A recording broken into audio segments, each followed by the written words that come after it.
Bear Element, Episode 16, recorded 9 January 2013.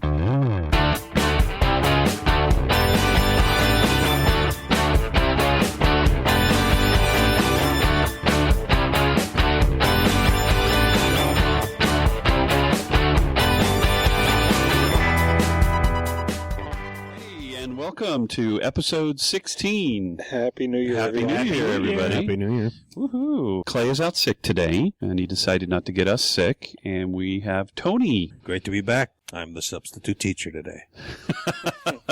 Yes, sir. You'll be good person. Thanks for the last minute fill-in. You got it. Yes, very much. This is Tim. This is Vito. Wolfie. Tony. And we have a special guest, Joe LaVilla. Close enough, LaVilla. LaVilla. He is... You got the joke. Yes, I did. He is a... I am the Dean of Academic Affairs at the Art Institute of California, San Francisco. So, have you ever taught before, or... Yeah, I taught for 10 years when I lived in Phoenix at the Art Institute there. Okay. And he is the author of a book called The Wine, Beer, and Spirits, A Guide to Styles and Service Handbook. I read part of it, and it is fantastic. If you want to learn about wine, beer, and spirits, you could pick up this book, and you are pretty much almost an expert by the time you're done. I mean, even before you're done. Yeah, we use it in our in the culinary program to teach them wine. We're just rolling out I don't want to call it a front of the house program, but it's a hospitality, food, and beverage management bachelor's degree, and that's going to be used for pretty much all the wine and spirits classes. That's what I have. I have a degree in hotel restaurant management from Cal Poly Pomona. Unfortunately, I don't remember what textbook I used. It was too long ago. To be honest, there aren't that many actual just wine textbooks. There's lots of wine books, and that's how this one reads, more as a wine book, until you get to the end where it's starting to talk about management and how to serve and how to manage your cellar and things like that. But beyond that, the content's really the same. Wine is wine, so learning about it is, it doesn't matter whether it's a textbook or whether it's something you're just picking up at, Barnes & Noble. Yeah, I mean, the part that I read from it, I mean, it doesn't read like a textbook. No, I wrote it kind of the way I teach and the way I talk. So it's not really dry and boring, because that's, you'll never get that. And there's so much information in there. I crammed so much into that thing that, if it was dry and boring, you'd glaze over by the time you were into, the second paragraph.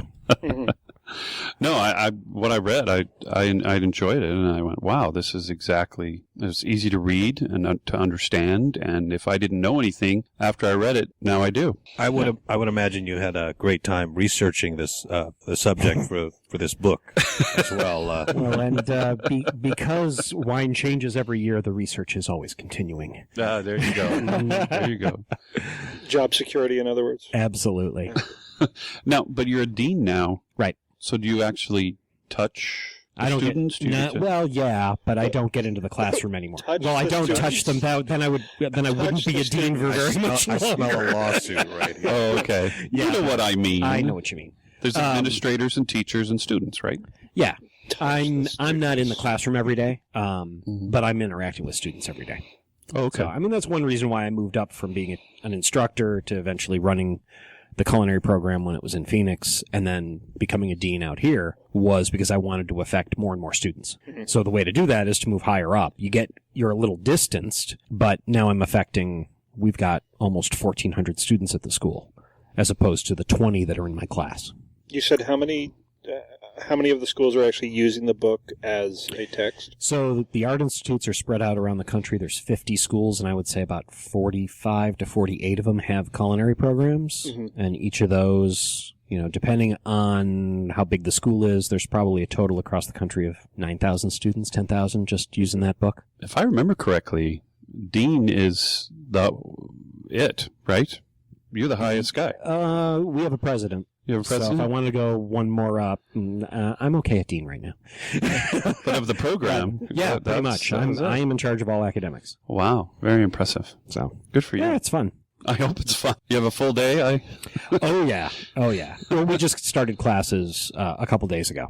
So this whole week has been, students wanting to change schedules, making sure things are running right. We were off for 3 weeks, so people are forgetting things. So you gotta, all that kind of management stuff of getting things up and going. And how old is this program now? The Art Institute in San Francisco has been around for 15 years. And the culinary has been for, I want to say 4 or 5. Yeah. Oh, wow. And it depends on what school you're at. So I came from Phoenix. Phoenix School is 17 years old, and culinary was one of the first programs. So they've had it for 17 years. Right. And during that time, have you noticed if the interest has increased? It's amazing what TV does to people want to change their careers or get into a career with you. If you could name a reality program that somehow is related to one of our majors, then you will see that shoot up. So we get fashion design has a big influx because of Project Runway. Obviously, you name the cooking show, and it's the reason why someone wants to come into the culinary program. We've Epic mealtime. Well, the Food Network, all those shows. Absolutely. None of that stuff was on Iron when Chef. I was in my program. Right, exactly. So Iron Chef, speaking of Iron Chef, all right, so if you're an Iron Chef fan out there, research a student competition against Michael Simon. It was I think it was shown in October, about 4 years ago, maybe. Those were 3 students of mine from Phoenix. And you can see me for a second in the background during judgment. You can see my shadow, and that's it. I made a point of not being on TV. Congratulations on hitting the big time. Yeah, exactly. Well, I don't see why. You're very handsome. Well, I've done a ton of TV. Oh, you have? Yeah, Okay. when I was a chef in Phoenix, I was on once a month. Okay, whatever. I don't need it. I gave the guy who was their coach for years the spotlight. I'm like, here, you do it. I don't have to. He's all, I know I'm handsome. You're the guy. You're the guy behind the guy behind the guy. Exactly. Question: what do you think of? I know that there's a human. Use a condom. Use a condom. That's all I say. What do you think of the advent of computer learning? I think it's got its pluses and its minuses. And I think the pluses, the accessibility, the different ways that you can present the same material. So it's much easier to do something visual, something audio, something textual. So you can hit people depending on how they learn. The downside is I think it gets dumbed down, and I think it gets you can't go into as much depth, I don't think. And it's hard to, if I have a question, it's hard for me to bring up that question, us go off on a tangent as we can in a class and explore something on a deeper level, and then come back and now, let's move forward, and we can kind of interrelate that back into what we were doing. So maybe not as strong for individual learning. It's almost only individual learning. That's the thing. If you want an interaction of some kind, it's so hard. It's like trying to get your master's degree on Facebook, because the only thing you're going to see is how other people have commented on what you had to say. But that conversation could take days, as opposed to being there in the moment with ideas learning and bouncing and developing. I would think that cooking would be a hands-on learning task. Yeah, it's hard to shove a cake into a hard drive. Yeah, it gets really messy. But they'll do, their costing. They can take the wine class. They just can't do any of the wine tasting. They can do their menu design. They can do those classes online. But obviously, culinary, you got to be in the kitchen. So you can't get a degree just being online, right?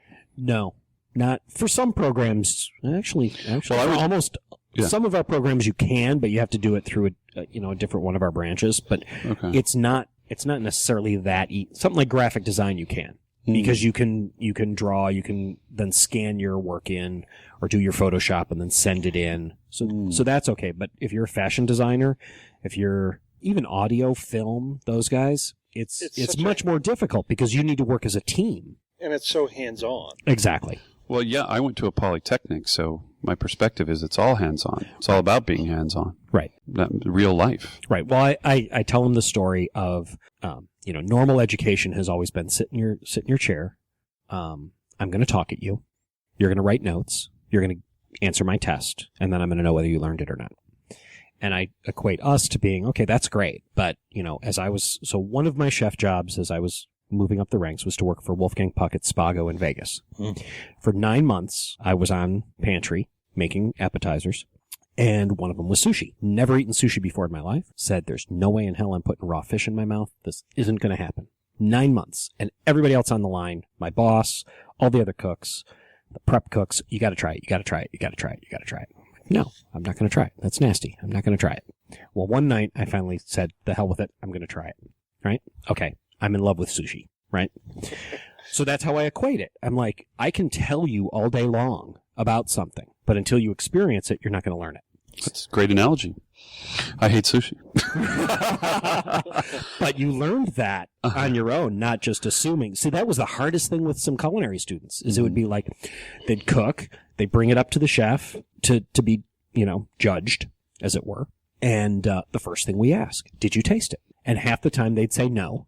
Okay, faux pas number one, because as a chef, you should always taste what you made, to see if seasoning's right, whatever. I mean, we've all watched Top Chef. We know, what do they nail them for? Seasoning, because they didn't taste it. Right. And okay, why didn't you taste it? Well, I don't like it. Have you ever had it before? No. Then how do you know? Then how do you know that that is a pet peeve of mine? Oh, big it drives time. me crazy. Oh, yeah. So is there No, if something, I say I don't like something, that means I've tried it and I don't like it. is there something now that you wouldn't try? I will try almost anything. Will I Almost. eat it again? Probably not. Okay. I mean, I've had jellyfish. I've had How do you prepare jellyfish? I've had snail. It's kind of just steamed and then cut up into thin ribbons. I've had it at dim sum. Huh. That's where I've had it. And it's just jelly-like. It's like eating rubber bands. And not good Yum. rubber bands either. Actually, it has no flavor. It's completely a textural thing. It's okay. I mean, it comes with pickled daikon. I eat that. That's fine. and great for holding papers together. Now, do you have any? I don't know how much you can tell us, but have you ever had a student come into your office and ask you something that's totally bizarre, or want them to do something unethical, or just any quirky story or anything of a funny student? Where you go, what? Oh, God. Like, do you like gladiator movies? That's what. Yeah. I don't know. I've seen a grown man naked. No, you know what? I got to say, well, I've been hit on by students while I was their instructor. And of course we have a no fraternization policy, so, nothing's supposed to happen. I've had them come up to me after they graduate. I've had 2 on Facebook now come up to me and be like, "Oh, I didn't know. You should have told me while you were my instructor." I'm like, "No, you're not going to get a better grade because of that." Because you think they're hot, or they think you're hot. Yeah, exactly. So That's funny. Okay. Well, obviously this is a big part of your life, being a dean, but I also found out that you did the Santa Skivvies run, I did and you raised a lot of money. $600. I started out just wanting to raise $100, and next thing I know, it was $150, and I'm like, well, all right, let me go for 2. Oh. Then all of a sudden it was $250. I'm like, all right, let me go for 3. And once it hit like $350, I was like, well, the hell with it, I'm going to go for $500. Uh-huh.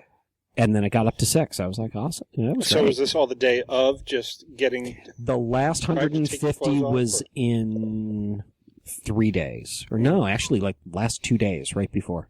How How does that work? Just sending out emails to friends and notices on Facebook? Hey, I'm doing this. I just posted it on Facebook like once a week. Mhm. And people who know me, there's no way in hell, Joe's going to go out there in his underwear and run around mostly naked. So that was the selling point. It was like, if you want pictures of this, you better cough up some cash.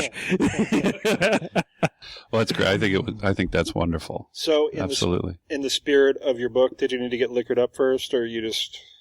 Well, there was a little liquid antifreeze because it was cold that morning. There was a cocktail or 2 had before and after, but but I am a professional, so it was all in the line of research. Yes. Now, And every time you drink wine, you spit it out, right? Oh, absolutely. Oh yeah. Spitting out wine? No. my dad does that when he goes to wineries. He'll sample the wine and then spit it out. Well, you if get to you're- choose when you're going to get hammered or not. Exactly. Right. It's fun when the servers are loopy. As a consummate professional, what are some of your favorite wines? If I go by varietal, Yeah, I was going to say. what do I like to drink? For whites, I'm a dry Riesling fan and a Viognier fan. Mm-hmm. So a lot of people don't know Viognier. It kind of sprung up for a while and then disappeared. Now it's making a comeback. If you like Chardonnay, but you don't like a lot of the oaky vanilla stuff, then Viognier is good. Viognier is good. You should try that. In terms of reds, I'm a Pinot Syrah and Zinfandel guy. I'll gravitate to those first. Then, if there's something funky on the menu, a grape that you don't see too often or something like that, I'll go to that too. But that's just because curiosity. Oh, I haven't had that one yet, so let me have that. Mm-hmm. Actually, there's a thing called the Wine Century Club, which when you've tasted 100 or more varietals, you get a little certificate. You have to, check off which ones you've tasted. And I think I'm up to 140. Mm. There's people who are at 300, which is crazy. Different types of grapes? Different types of grapes. Wow. Yeah. Wow. Yeah, I was happy to I wasn't even sure I was going to hit 100, and I've been, tasting for 6-7 years and teaching sommelier classes. So I was like, I don't know if I'm going to hit this. And, it ended up being about 130. So. Wow. As long as you didn't hit it on one night. Yeah. I don't think I would have remembered them all if I hit it on one night. Now, I'm a real big into the wine pairing with the food. I think wine goes so much better. I mean, I love drinking just a glass of wine. And I'm a red guy, a strong Zinfandel, but or even Merlots. I mean, they're just so drinkable. Sure. But wine totally changes with food. Absolutely. Okay, so this is the one wine pairing. Anyone at home can do this. This will be easy because you're probably going to have some cheese and some black pepper. I'll be kind and suggest black pepper because that's what I would do in my tasting. So if you're a red wine and you want to see what happens with red wine and spice, because everyone likes spicy food too, take a chunk of cheese, dip it in the black pepper, right? Well, taste the wine first so you know what it tastes like. What type of cheese? Any cheese? I use mozzarella. So mozzarella. So it's nice and generic. I don't necessarily want the cheese flavor there. What I'm working on is the pepper. And if you want it spicier and you want to try this more, knock yourself out. But use cayenne if you want to. But I just dip it in there so I've got something to eat, something spicy with. So then take a bite of that and then take a sip of whatever red wine you've got. And what happens with spice and tannin in red wine is the spice makes the tannin get stronger.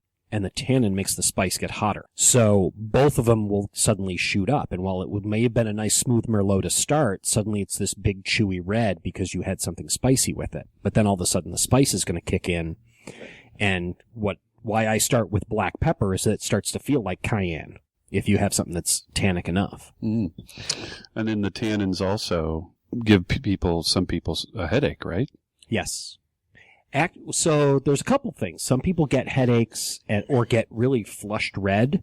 And for some people it's tannin. For other people, and it depends on the wine, and it's not necessarily the varietal. It could be the actual, just the maker. They have histamines in it. So you're actually having an allergic reaction, which is why people get really flushed. If they say, I can't drink reds or I can only drink certain reds, things like that, it's probably a histamine problem. Not that I'm suggesting you should take a Benadryl and have a bottle of wine, but... Hey, why not have an antihistamine? But that's pretty much what it is. You could, right? Yeah. You could technically have an antihistamine.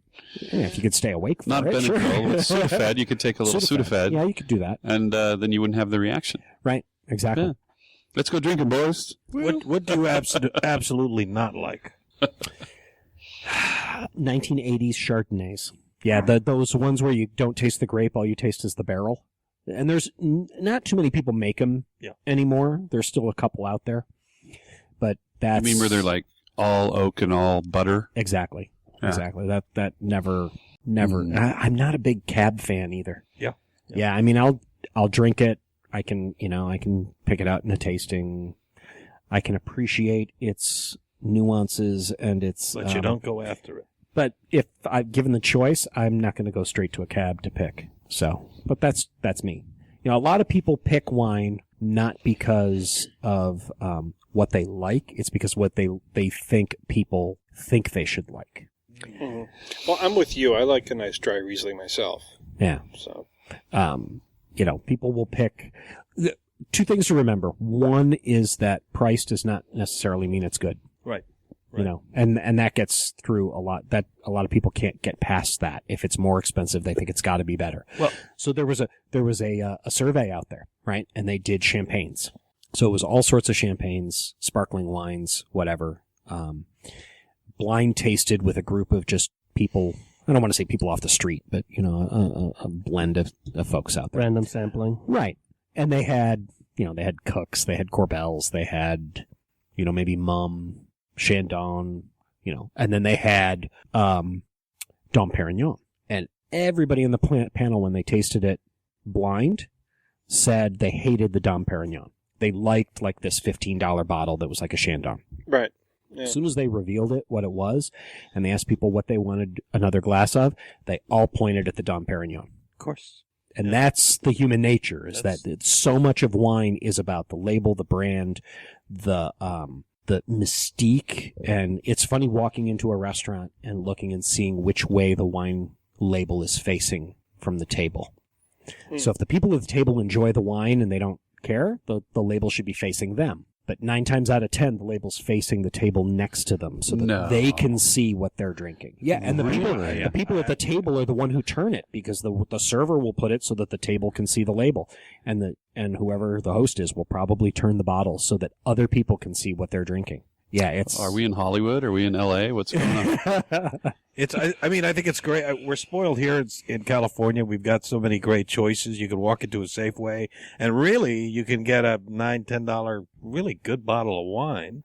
But you're right. That whole labeling, that does exist. I mean, people do have this thing about, if I'm spending $30, $40 a bottle, yeah, it's good. It's going to be good. And I want my neighbor to know that I'm spending that money, right? Exactly. Yeah. Keeping up with the Joneses. Taste tests. Put a bottle of $2 Chuck from Trader Joe's. Mm-hmm. I bet a lot of people would say they liked it for the blind taste test. Yeah, absolutely. It's very drinkable. Yeah. It is drinkable. It's not great, but it's drinkable. If someone who knows wine suggests something to you that's in the under $20 range and says you should really try this, it's probably pretty amazing and you should try it, because that's always our little quest. It's like, what's the best deal I can find? What's the little hidden gem that's really dirt cheap that I can buy a case of and just have around the house, and and wow people when they come over because they think I spent $50 on a bottle and I really spent 15. Right. That's the trick. And see, that sounds fun. Well, that's why I keep doing research. Yes, as I call it. Research is very important. Tell us a little bit about the Christmas gift that you just got. Okay. So my partner decided that he was going to give me an experience for Christmas. So I had no idea what it was. So Christmas morning, I unroll an agenda, basically. It was a very loose agenda, I'll say, but he called it the Wine and Waters trip. So the very next morning, we left San Francisco and went up the Silverado Trail through Napa, and hit wineries along there. Stopped in Middletown. The next night, went to Harbin Hot Springs. That's the water part. Next, went around Clear Lake and Lake County and did those wineries. Hit Ore Hot Springs and then stayed overnight in Ukiah. Hit wineries around Ukiah on our way over to the coast. And then the last day was Mendocino, down through Anderson Valley, a little bit of Sonoma, and coming back home. So we hit 23 wineries in 4 days. Wow. Now, did you get buzzed at all during this? Yeah. May I ask? Yeah, I would say I was. Ideally, it would be someone you have a driver, right? Right. Gonna say, Yeah, but I it's not mean, for that type of trip. he was good. He didn't taste as much as I did. Towards the end of the day, he was dumping out and spitting out, which is really what you should be doing if you're tasting for tasting's sake. The hard thing is you walk in there and you tell them you're an author of a wine book or you're in the profession or whatever, and now it's not only are we doing 5 pours, but now all of a sudden you're up to 10 pours. So I'm tasting things that they're pulling out. They want to of impress nowhere. you. And this is unfiltered, and this is... Yeah, exactly. Yeah. I mean, we had one, it's funny, the experiences you can have. So one winery in, outside Ukiah, we pulled in, we were the only ones there. He had just opened. Normally it's outside. It was about, 40 degrees out. So we went into the winery, and it was the two of us and the winemaker sitting on stools next to the barrels, and him just pouring wines and telling us stories and telling us about the vineyard and pointing out all the different blocks. And, that stuff's really cool. So what did you get him? Actually, he had a few, he didn't realize they were requests, but they were requests. The fun, of course, foodie thing that I got for him was, have you ever heard of a smoking gun? No. Sort of a dirty Sanchez. So a smoking gun is this little handheld device that I swear was developed out of the idea of a bong, because the original one actually had a little bowl, and you would put wood chips in it, and then you would squeeze it. This little heater element would go on, the fan would go on, and it would shoot smoke out a pipe. So now they've revised it so it doesn't have the little bowl to it anymore, but it's basically the same thing. But it lets you smoke things without having to set up a whole smoker and this whole process thing. So he had a cocktail in Monterey that had blackberry tea smoked bourbon in it. And he talked about it for 3 months. So it's like, okay, he's getting a smoking gun so that he can smoke his own bourbon and try and recreate this cocktail. So of course the first thing we did when we got back from our quick trip of wine was and stopped to go shopping for some things for New Year's Eve was buy blackberry tea. So, well, there you go. Sounds like a great gift. Yeah. And he did the Skivvies run also, right? He did. Awesome. Yeah, he was the second highest fundraiser. Do I have permission to post that picture on the website? Sure, go ahead. Okay. Awesome. Is that Facebook friendly from the Skivvies run? It is. Yes. Okay. Yes. Okay. We're going to go on a break, and this is the first half for BearRadio.net. On my break. Mm-hmm. Yeah? You got to pee? I do. I'll just talk about wine. All right. All right, everybody. Thank you for listening to the first half.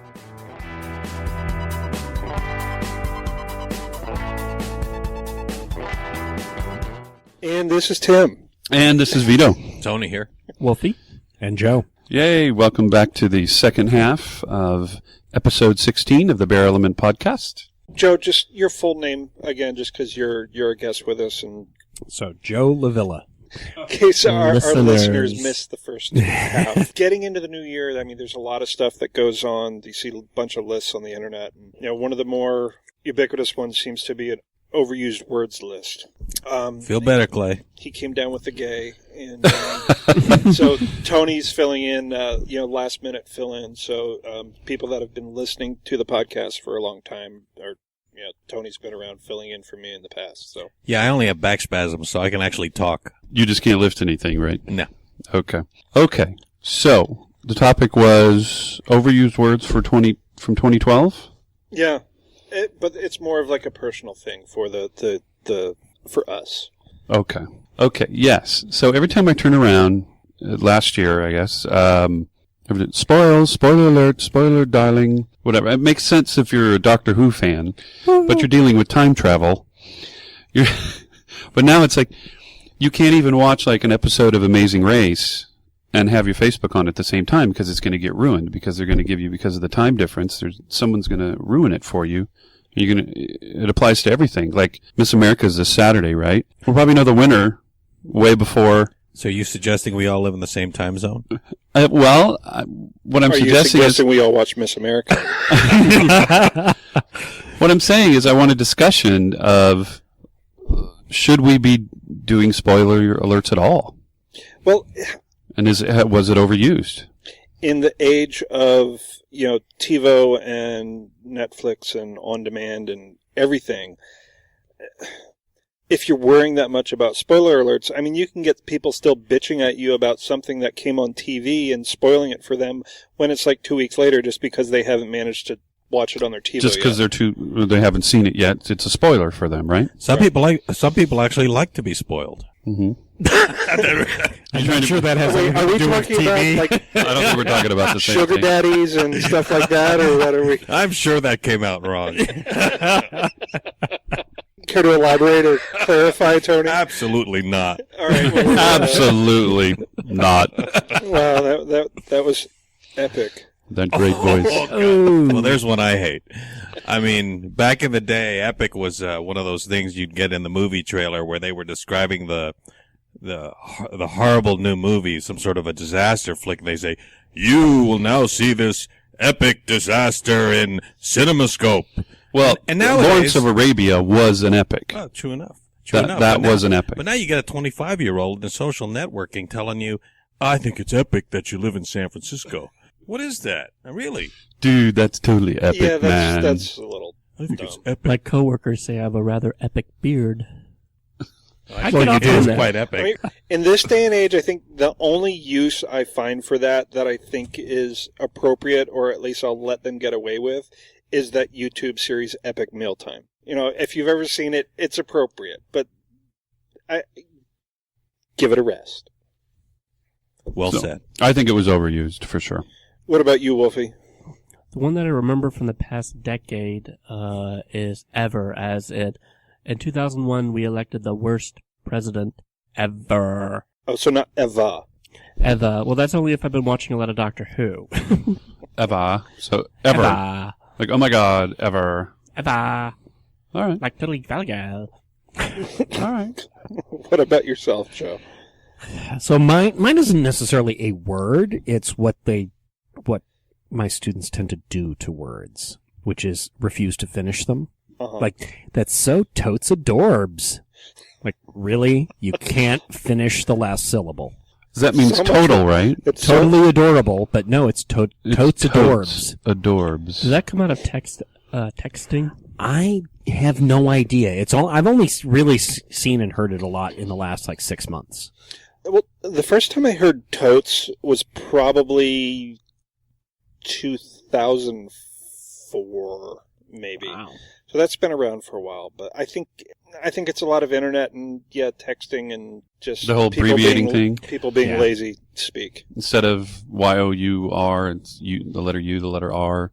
Just that whole mentality. That's what we're devolving down into, is just Right. using letters. Well, that's kind of like And- where my pet peeve word or phrase from last year stems from.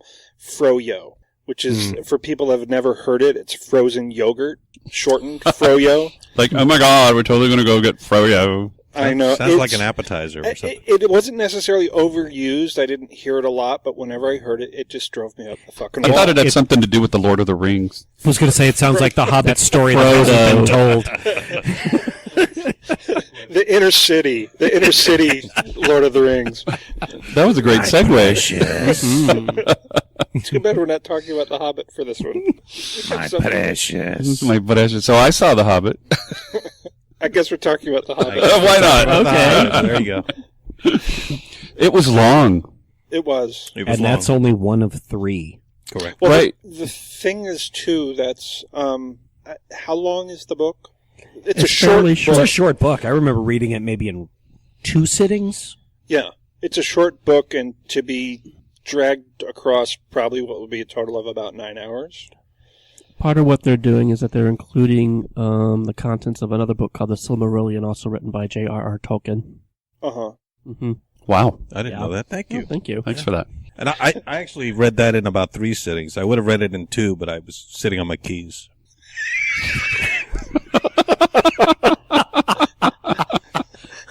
Thank you, Tony. You're most welcome. I never read any of it. I saw the animation when I was a kid, though, of The I Hobbit. forgot about that. Yeah. Oh, my God. Oh, my precious. Oh, my Yeah. precious. Yeah. The wearer of the ring. I never The bearer saw of that, the ring. but I do remember I had like the children's storybook, and that came with the record. So I had the record, Wow. yeah, Yeah. Good. I'm glad I'm not the only one. Wow. I don't remember that. I probably had it, but I don't remember that. too. Yeah, you don't think of an audiobook coming on a 33 and 33 RPM And a third. vinyl. And a third. Yeah, exactly. Oh, I had a ton of those. Do you know how many, it's off topic, but do you know how many How many grooves are on a record? Are we talking Sure. 1 or 2 sides? 2 sides. There would be 2 grooves then. You knew the answer. Anyway. Let's just talk about the Hobbit. some Well, more. okay. I thought it was visually stunning. There was only a few places that I went, oh, it's CGI. Otherwise, it was, smooth as silk. It was totally believable. I just thought it could have been told a little, could have been cut a little bit. So, did you see it in the 48 frames per second then? Yes, yeah. I saw it at the slower frame rate, and I wasn't. Well, granted, it's a slower frame rate, but I felt like, the horizontal tracking when there was some action on the screen was actually more jumpy at the slower frame rate recorded in 48 than something that's already filmed in the lower frame rate. Well, I saw it in the whole IMAX thing with the 3D glasses and the whole bit. Wow, you went for it. So, who else has seen it? Everybody? I saw it. I enjoyed it very much, actually. I did feel it went on a little too long. I could see you could cut 20 minutes off of it. But I thought it was wonderful. I thought it was nicely directed. And yes, not as CGI heavy as any of the 3 Lord of the Ring movies. Great job with makeup. And I thought it moved fairly well. So I enjoyed it very much. I just felt like it was sort of deja vu with a group of people walking through various landscapes, just like the Lord of the Rings trilogy. It's all about the journey, and that's a very familiar theme throughout the 3 movies, and it's going to be with these next 3 as well. So yeah. So does anyone have a favorite dwarf? You, Wolfie. Oh, that's a good answer. Yes. I don't remember the dwarfs' names. Oh, okay. Never mind then. So. But they spent so much time introducing them in the movie. How could you not remember? And they were all singing. Yes, they were singing too. Joe, apparently you haven't. sorry, I haven't seen it yet, okay. and it's been so long since I read it, I can't even think of their names. I guess that's what a lot of people did with their holiday. They went to the movies a lot. Yeah. So, I'm going to segue into something that we actually had to talk about. Oh, okay. One of the things that I had done over the holiday was James and I had gone down to L.A. and we had gone to the L.A. Center for Modern Art. They had this really great exhibit for Stanley Kubrick, sort of like a whole career retrospective. And they also had an exhibit of Robert Mapplethorpe and his XYZ exhibit, which, if you're not familiar with it, it's an exhibit that had a lot of it raised a lot of controversy due to some of the content of it. It had actually been shown in many galleries around the U.S., but when it landed in D.C., some of the lawmakers decided to make a big deal out of the risque and provocative content, which included a lot of bondage and sadomasochist themes. Did they eat the poo-poo? I don't think they ate the poo-poo. But they had a hand up someone's butt, right? Yeah, it was close to that. And What? Hold that thought. Okay, holding. So there's Hold the like poop. X, Y, and Z. There's 3 different parts of the exhibit. Part of it is, floral and stuff like that, all black and white photos, all really nicely done. So there's floral, different types of flowers, stuff like that. Another part of it is all the African American bodies formed, both men and women, typically naked. And another part of it was the bondage and S&M stuff, which includes a lot of gay men, engaging in sex. Actually, some women also engaging in bondage and stuff like that. And there's also one particular, there's somebody getting fisted. There's some dildo play, and I think there might be some fucking stuff like that. And there was this one girl who was in there. She had her iPhone and she took a photo of 2 images, and 2 images only. And what she took a photo of was the guy getting fisted and the guy putting a dildo in his own ass. And I just thought it was such a shame, and it really kind of infuriated me that that's what she took away from that exhibit. That's what she was going to go and giggle and show to her friends. And it just sort of it disheartened me that, as far as what becomes a gay stereotype and how all that gets perpetuated. Well, like the media for a Pride Parade shows, just the queens in the gold lame. They don't show the P flag parade with the normal-looking people or the bear group, right? Or whatever normal is. I mean, it's just that's they're true. going for the media or whoever's deciding this is they're going to go for the most the loudest and the whatever they feel the people are going to grab on to. Mm-hmm. Well, there was an instance in San Diego where a legislator from one of the counties down south was all for the parade, was going to give an endorsement and was doing something, and then one of her constituents showed her a video of the parade and some people doing some things dressed, scantily, and you can always find something that's inappropriate in a pride parade. Of course. And then she totally changed her tune and was anti, and so I don't know if I have a point, but my point is that you can always get it's fine amazing. things. It's amazing how you've got a large segment of the population, whether it's gay, whether it's gun owners, whether it's what Republicans, whatever, right? And then it's always that, hell, it could be nudists in the Castro for all we know.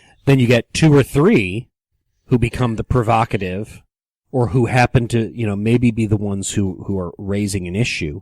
As soon as the media then focuses on that, that becomes what the group is, even though it's a subset and, probably even a small minority. Yeah, they become the poster child. Yet that's what we now become defined as, and that's what then drives every decision from that point forward. You're so right. now it's minority rule at this point. That's what happened with the nudist in the Castro, right? Correct. There was some sexual stuff, or somebody Right. stroked themselves or Just a couple of something. bad apples. A couple of bad Yeah, a couple apples, bad and apples. that became the rally cry. And then the politicians did what they did, and that's why we have this situation as it is now. Yeah. Yeah, That happens a lot. but to bring it back, your comment about stereotyping, it's like what's demonstrated in the media, name 4 gay characters on TV. There you go. Good point. And they're all going to be the same character or some variation thereof, yet walk down Castro Street and you've got 100 variations that have nothing to do with that, yet none of those are ever depicted. Right. Well, I mean, that's just it. I mean, there's somebody who looks and acts like, your typical father, suburban white male father. I guess all fathers are male, but putting them on the front page of the newspaper, somebody that looks just like them isn't going to sell a newspaper. What's going to sell a newspaper is, the guy that is all made up with body paint and has the angel wings and like that. What I find interesting is the few times that gay marriage has been shown, like up until New York, let's say. Usually who do they show getting married? The first one getting married, lesbians. Mm-hmm. Because I think they show lesbians because they're safe. Lesbians, right. They don't want to Less show challenging. Yes. Exactly. But now the last couple that have come out, especially the guys in, I think the guys in Washington were a great example. 2 big burly bears Who are very cute. who were very attractive. cute. Yeah, What I Yes, loved was see the one with them in their, denim jackets and flannel, and then show when them they're the day. getting the license and then the day Right, of the and then wedding. show them the day of the wedding and how great they looked there too. I thought that was awesome. It was like, good. It's about time that ended up being one of the first ones. Not let's put the Queenie couple on, or let's put the requisite lesbian as the first one up. Or Right. not that I'm denigrating any of that stuff, but let's show everybody. That's correct. And then you get people that, speaking of perpetuating stereotypes, I need to bring this up because I just watched this either yesterday or this morning. We'll put a link up on the Facebook page on the website, but from, what's the name of the group? The Exodus, the ex-gay. Oh, Exodus group. International. Yeah. They, for whatever reason, they thought it would be a good idea to put up a blooper reel of one of their videos that they did, and you're watching it, and it's just bloopers from a bunch of their weekly videos that they do. Yeah. Right. So it's a couple guys just kind of The gayest things I've ever seen in my life. camping it up. So when when you first contact us and you want help, so you don't have to be gay, I mean, it was like unbelievable. I was like, they were the gayest things I've ever seen in my life.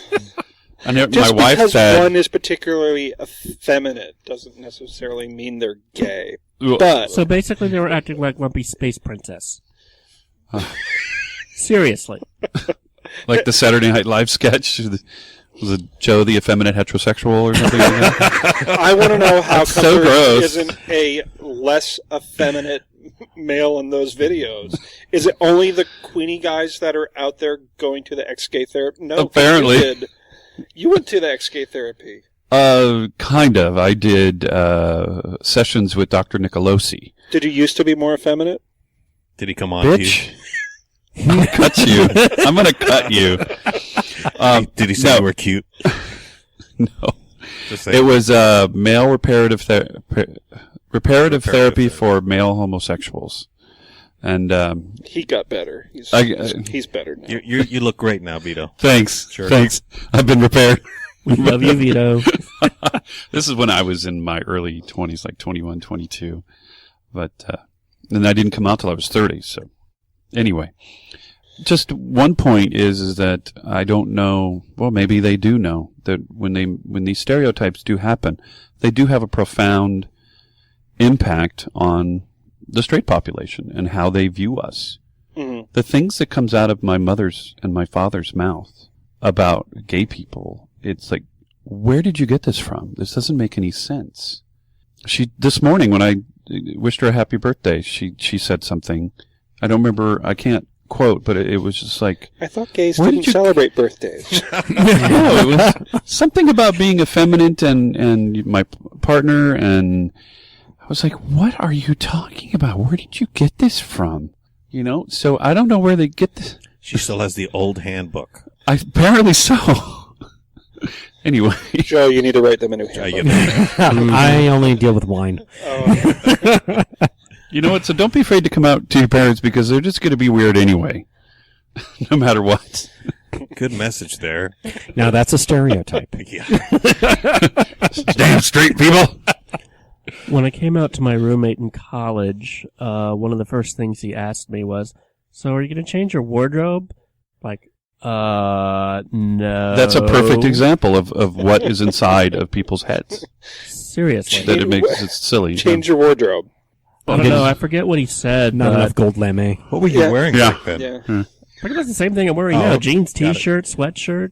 Had the college logo on it. Whatever. You're not a representation of the... No, not hardly. Are you going to start coming to school in like a harness and a leather jock? Awesome. Only for my high school reunion. So 2 years ago, just to give you an idea of, we're talking about straight people not understanding stereotypes. Mhm. So 2 years ago, I went on the Chumley cruise. Ah. And if you know anything about the Chumley cruise, it's not a gay-only cruise. Right. We basically took over a third of the ship. There were that many guys on it. And it was funny how, granted we had one of the dining rooms to ourselves one night and things like that. But other than that, you're pretty well integrated into everything. You can get on you take all their excursions, whatever. And you would hear comments. A friend of mine went on one of the straight excursions, as we started calling them. Were they all straight excursions? No, there were some that Chumley had put together that were just Okay. us. So that's why we started differentiating them. The ones that Princess did, we were calling the straight excursions. But he was on that, How and appropriate. yes, and it was funny. He got in this conversation with this couple about how they had heard that there were going to be all these gay guys on the cruise, and they didn't know what to expect, but it was so much fun. We were such great guys, it really completely changed their mind of what they thought they were going to run into. And it was like, and it's something like that. It's, you've got to go out there and demonstrate, that you're different from what the stereotype people expect. Well, I hate to be a downer, but I had a bad experience. This is Vito on a Halloween cruise where some people got drunk and they found out that, and it was mostly girls, if you can believe it. They found out that the gay people Halloween party was on this one night, and then everybody else was on the other night. So they knew that anybody that was dressed up was gay, and they started harassing people in the hallways, and they actually scratched the eye of one of the girls, one of the lesbians, and it was a big to-do. I would imagine. Very negative experience. I'll still go on a cruise. I think. The one that I went on the first Lazy Bear cruise, where it was it was part in conjunction with an RSVP cruise. So, everybody on board was, most everybody on board was gay, whether male or female, but it was, being on a cruise with, a bunch of bears and a bunch of people that aren't bears, but they're all gay. So, yeah, much different experience, I'd imagine, from what you've been on with Chumley, Joe, and. Well, did anything happen with, with the other gays that aren't bears? Like, you're fat or anything like that? Yeah, there's that, but, there's something like that. I don't know. Being that I wasn't on the receiving end of it, I can't really say. But I'm looking. I'd imagine it's coming from another gay. Abuse is maybe a little easier to stomach. I could be wrong. Like I said, I wasn't at the receiving end. I think it kind of is a little easier to stomach. Within gay groups, you're going to have your factions anyway. Even within bears, if it's just all bears, you're still going to have your muscle bears and your. Yeah. So Clicks. it's easier when it's us. Well, the question is, did you experience anything on the cruise between, Other than positive. the two gays? Oh, we're not talking about sex. We're talking about you. No. Okay. No Anybody negativity. else? The only thing is, there were some guys that were, they started cracking down after the first few days of people having sex in the bathroom. Oh, okay. Oh, well. But no distinction between bears or regular gays, or Not that I experienced. I okay. saw no. Okay. Well, there's also resorts. I've been to some bear resorts, and there's a new bear resort called the Bearfoot Inn in Palm Springs, and I haven't been there, but my buddy Judge has been there, and I called them on Monday just to get a feel for what they're doing, because they're in the bear community. I want to find out what they're up to and support them. And it's true. They're just they're guys from Canada that they called the Bearfoot Inn in Toronto. Do they still have that, the bed and breakfast? I didn't ask that question, but it doesn't sound like it. But it was really small. Mm-hmm. This is an actual, 5 or 7 room little baby resort in Palm Springs, and they're fixing it up. And they just opened a few months ago, and they're not quite finished, but they are up and running. So I just wanted to mention that and say there's a new resort in Palm Springs that's bear friendly. Mm-hmm. It's always important. Being nude is optional. You don't have to if you don't want to. But I'll put a link on the website, and if you're in Palm Springs, check them out. They're great guys. Yeah, actually, one of the owners I had bumped into in Palm Springs several years back. Chatted off and on for a few years on Bearfoot one, I think. But yeah, really, really nice guy. So I'm sure they're running a great place. I hope so. I hope to visit them. So, and that's gonna pretty much wrap us up for topics tonight. So let's get into our back scratches. Tony, you want to go first? I was in Lauderdale over the holidays, and a really quick back scratch to my buddy Ray Hull, who put me up in Oakland Park, which is right near Wilton Manors, and also to Humpy's Pizza, which I'm a bit of a pizza snob, being a New Yorker, and Humpy's Pizza was very cool. It was in Wilton Manors. 2 Humpy bear guys own it, and it's really good. Tell. Yes, it's very good pizza. Very good pizza. Is the name intentionally suggestive? Intentionally suggestive. Absolutely. Humpies. All about marketing. Nice. What about you, Wolfie? I'd like to thank my parents for putting up with me when I was out visiting them. Also like to thank my friends John and Greg for hosting a wonderful New Year's Eve party. And Steve, whom I met while was also a visitor to the Virginia area that I ran into out there. Great. Well, I'll do mine. This is Vito. Want to give a back scratch to Jerry W., who I saw in the Muni, and he's a listener. I also want to give a back scratch to my buddy Kenny, who I spent a lot of my holiday with. He has cancer, and we got to go. He's involved with this foundation called the Bucket List Project, and we got to go to the Ellen Show. So I was actually on an episode of the Ellen Show. Did you get any FaceTime? I did. It was... Did you dance with Ellen? No, Kenny got to. Or Kenny, he was in a wheelchair, but she danced right in front of him, and I was directly behind him, so... Ooh, a lap dance. Pretty much, yeah, pretty much. Ellen gave Kenny a lap dance, you're right. Also, my buddy Steve, who works for Disney, and he got us free tickets. Unfortunately, Kenny was not feeling well. We didn't go. But needless to say, he had those tickets available for us to go. So I really appreciate that. Also, Mark, who's a new listener. My boyfriend, Tarek. Also, my buddy Judge, was great seeing him over the holidays. And also Kevin and Brad.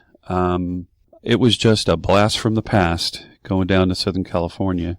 You know, a lot of reminders and people that I used to hang out with when I was on the board of Bears LA. I just, on the way home from Kenny's house one night, I said, I want to go to the bar, the Pistons bar. I used to spend a lot of time there. And so I went and I just looked around. There's new owners. I looked around and went, oh my God, I came out 17 years ago that night. I went and visited that bar.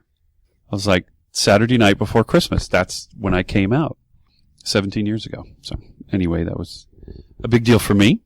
And I want to thank Tony for coming. Pleasure to be here. And of course, our buddy Joe. Thank you. Thank you. You are awesome. Thanks. It was a lot of fun. You want to do your back scratches first? I just got one out to my partner, Jim Gibson, for being a good driver and giving me an amazing 4 days after Christmas, because that was the best gift he could have given me. Very cool. I would like to back scratch. My partner James, I want to say thank you very much. We've been together for about a year now, and it's been a great year, and he's not going to listen to this, but thank you anyway. South Bay Blaze, it's a group of people that I've been training for the AIDS Life Cycle Ride with. Training season just started last Saturday, and so we're gearing up. Also to Greg and John, again, great New Year's party that Wolfie was at as well. Jack and Cody, who hosted a great Christmas party. Would also like to wish all the best to Dave and Anders. Hope all is well, and all the best. Take care. See you next Tuesday. Great. Bye, guys. Thank you. Again, remember to check us out on Facebook and on the internet at bearelement.com and episodes when we have them on bearradio.net. We love comments. Leave us some voicemails, too. All right. Bye-bye. Take care, everyone. Bye. Visit us at bearelement.com.